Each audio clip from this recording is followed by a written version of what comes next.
Hey there, Tony here, and you might be thinking, oh, he's going to diss the doctor.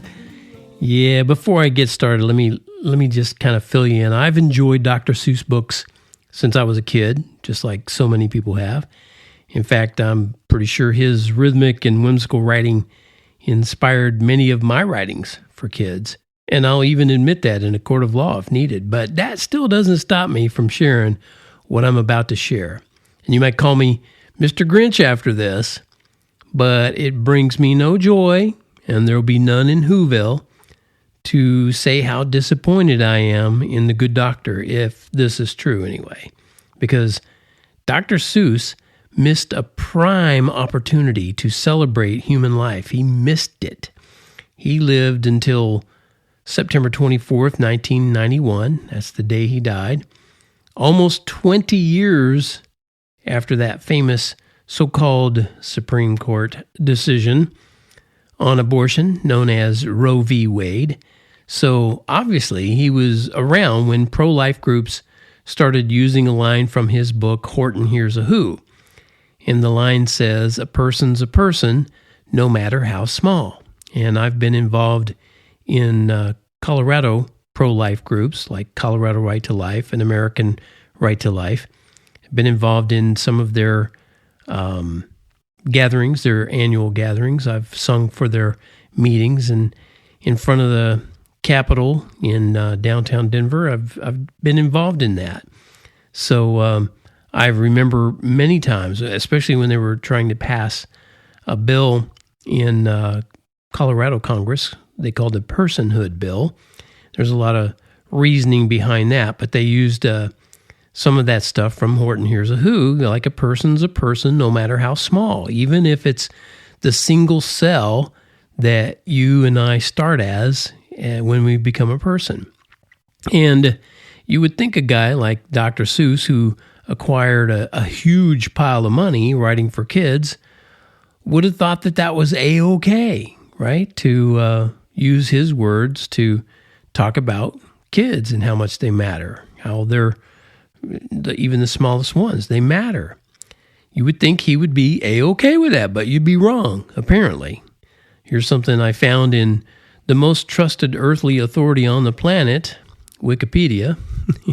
So this could be false information or unconfirmed, but it does say this. The line, "A person's a person no matter how small," from that book, Horton Hears a Who, has been used widely as a slogan by the pro-life movement in the United States.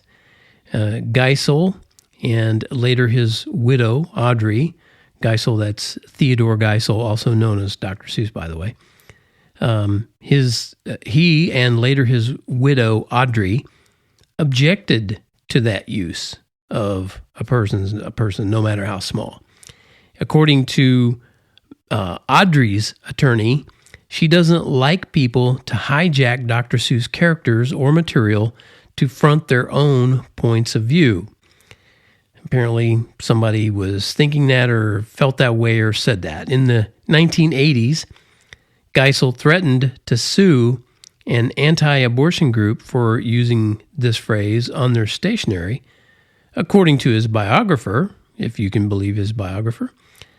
And it caused them to remove those words from what they were using them for. And then the biographer said Geisel never expressed a public opinion on the subject.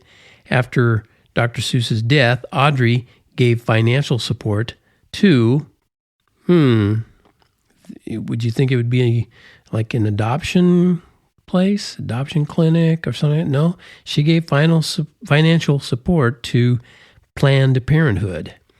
So I get that, something from Wikipedia is not completely solid evidence against Mr. Geisel, but it seems to be a window to his soul. It seems to have the ring of truth. I haven't found something to the contrary. If you know of something to the contrary, please let me know, and I'll put that on here.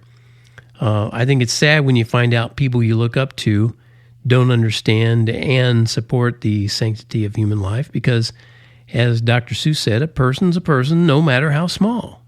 It makes sense.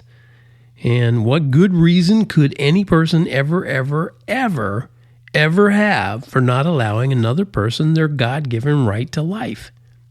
But let me say this, if you're part of a pro-life group and you think you need or you want a good rhyme, then to quote Doc Holliday in the movie Tombstone, I'm your huckleberry, or hucklebearer, depending on who says he said whatever he said. But anyway, I like I'm your huckleberry.